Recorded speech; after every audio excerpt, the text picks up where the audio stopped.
Hello friends, welcome to Viji's kitchen. இன்றைக்கி நம்ம என்ன பார்க்க போகிறோன்னா, அரிசி ஒன்றோடு ஒன்று ஒட்டாமல் இறால் பிரியாணி எப்படி ஈஸியாக செய்யறதுன்னு சொல்லிட்டு பார்க்கலாம். வாங்க ஃப்ரெண்ட்ஸ், வீடியோக்குள்ளே போகலாம். பிரியாணி எந்த பாத்திரத்தில் செய்ய போகிறீங்களோ அந்த பாத்திரத்தை எடுத்து அடுப்பு ஆன் பண்ணிக்கோங்க. இப்போ இதில் 3 ஸ்பூன் அளவுக்கு எண்ணெய் சேர்த்துக்கலாம். எண்ணெய் நல்லா காஞ்ச பிறகு எடுத்து வச்சுருக்க ஸ்பைசஸ்லாம் சேர்த்துக்கோங்க. இப்போ இது நல்லா பொரிஞ்சிடுச்சு. இப்போ 4 பச்சை மிளகாவை கீரி எடுத்து வச்சுருக்கேன், அதை சேர்த்துக்கலாம். உங்களுக்கு காரத்துக்கு தகுந்த மாதிரி நீங்கள் சேர்த்துக்கோங்க.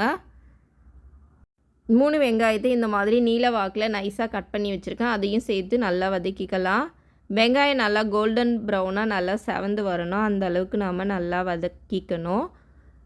வெங்காயம் எந்த அளவுக்கு வதங்குதோ அந்த அளவுக்கு பிரியாணியோட டேஸ்ட் ரொம்பவே நல்லாயிருக்கும். இப்போ வெங்காயம் ஓரளவுக்கு நல்லா வதங்கிடுச்சு பாருங்கள். இப்போ ஒரு கைப்பிடி புதினா கொத்தமல்லி சேர்த்துருக்கேன். இந்த மாதிரி எண்ணெயிலே சேர்த்து வதக்குறப்ப ஃப்ளேவர் நல்லாயிருக்கும். இப்போ நல்லா வதங்கிடுச்சு. இப்போ இதில் 3 ஸ்பூன் இஞ்சி பூண்டு பேஸ்ட் சேர்த்துக்கலாம். சேர்த்துட்டு நல்லா பச்சை வாசனை போகிற அளவுக்கு நல்லா வதக்கி எடுத்துக்கலாம். இந்த மாதிரி ஒரு டைம் இறால் பிரியாணி செஞ்சு பாருங்கள், ரொம்பவே நல்லாயிருக்கும்.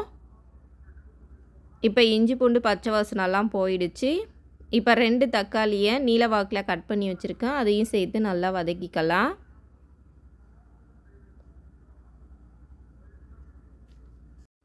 தக்காளி நல்லா வதங்கினதும் நம்ம மசாலாலாம் சேர்த்துக்கலாம். 1/2 ஸ்பூன் தனி மிளகாய்த்தூள், 1/2 ஸ்பூன் குழம்பு மிளகாய்த்தூள், 1/4 ஸ்பூன் மஞ்சள் தூள், 1/2 ஸ்பூன் கரம் மசாலா எடுத்து வச்சுருக்கேன். இப்போ இதை சேர்த்துட்டு மசாலா பச்சை வாசனை போகிற அளவுக்கு நல்லா வதக்கி எடுத்துக்கலாம். எண்ணெயிலே நல்லா வதக்கி எடுத்துக்கோங்க. 3/4 கிலோ ப்ரான் எடுத்து வச்சுருக்கேன், அதையும் சேர்த்து நல்லா வதக்கிக்கலாம். இன்றைக்கி 3/4 கிலோ அரிசியில் தான் பிரியாணி செய்ய போகிறோம், அதனால் நான் 3/4 கிலோ அளவுக்கு ப்ரானை எடுத்திருக்கேன். ரெண்டுமே ஈக்குவலாக எடுக்கிறப்ப டேஸ்ட் நல்லாயிருக்கும். இப்போ புளிப்பு இல்லாத நல்லா கெட்டியான தயிராக 2 ஸ்பூன் சேர்த்துருக்கேன். சேர்த்துட்டு நல்லா மிக்ஸ் பண்ணி விட்டுக்கோங்க. இப்போ பிரியாணிக்கு தேவையான அளவு உப்பு சேர்த்துக்கலாம்.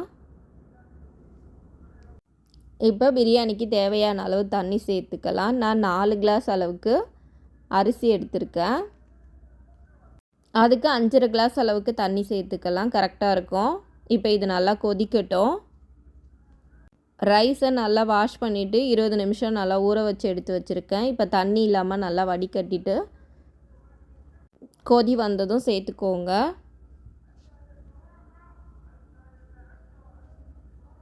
எல்லா ரைஸுமே சேர்த்தாச்சு. சேர்த்ததுக்கப்புறம் இந்த மாதிரி நல்லா மிக்ஸ் பண்ணி விட்டுக்கலாம். ரைஸ் சேர்த்ததுக்கப்புறம் நம்ம அடிக்கடி கலந்து விடக்கூடாது, ரைஸ் உடஞ்சிடும். இந்த மாதிரி லேசாக தான் மிக்ஸ் பண்ணி விடணும். இப்போ தண்ணிலாம் ஓரளவுக்கு நல்லா சுண்டி வந்துருச்சு பாருங்கள்.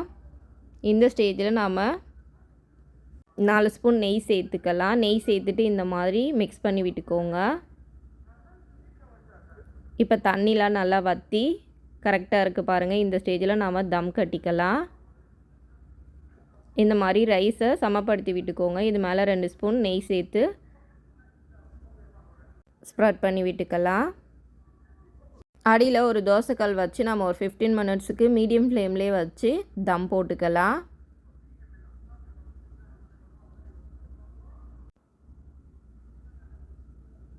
நான் இந்த மாதிரி பாத்திரம் எடுத்துருக்கிறதுனால லிட்டில் இந்த மாதிரி ஓட்டை இருக்கிறதுனால நான் டிஷ்யூ பேப்பர் வச்சு கவர் பண்ணிடுறேன்.